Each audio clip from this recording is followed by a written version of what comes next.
Looks like it's a busy month for VR shooters. I'm Frank. Let's take a look at what's coming our way.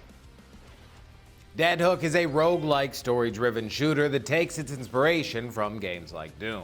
You'll find different tiers of weapons, there's a handful of enemy types, and you can customize your character with over 100 buffs and permanent upgrades that make each playthrough feel unique.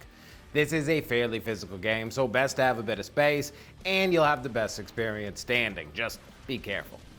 Operation Serpens is a fast-paced action shooter that is an homage to retro action movies. There's not a lot of movement in this game, so you can easily play seated, although I pretty much always play shooter standing. The App Lab reviews seem to be fairly positive, and it is co-op, so could be a fun Friday night.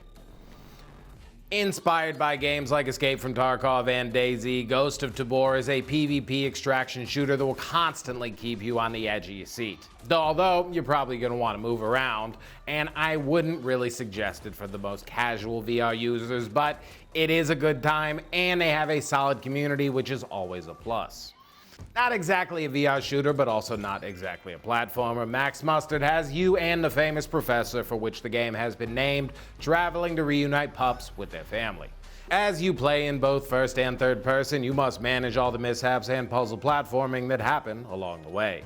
This game is extremely polished, puts fun first, and is just an overall great time for the whole family. You're most likely going to want to play this one seated to fully enjoy the little world around you. Yet another co-op retro action movie and waiting in theater like gun game with the Pedals-inspired arcade shooter, but to be honest, can you ever have enough? Undercover comes from Coatsink, whom I adore, and features a full campaign, new game plus, and a roguelike mode, all that can be played solo or with a buddy. I'd be playing standing, but you could probably go either way on this one. If you're looking for a more tactical VR shooter, Vail VR could be the game for you. With a booming competitive scene, this 5v5 was developed from the ground up for virtual reality. You'll be moving around a lot, and it is a bit sweaty, so just consider that one going in. Not sure on community size these days, but there is definitely a Discord you can check out if you want to get a feel for things. As of now, those are all the VR shooters that I know of coming out this month. If any more pop up, I'll make sure to add them to the weekly news show. So make sure to keep your eyes and ears out for those.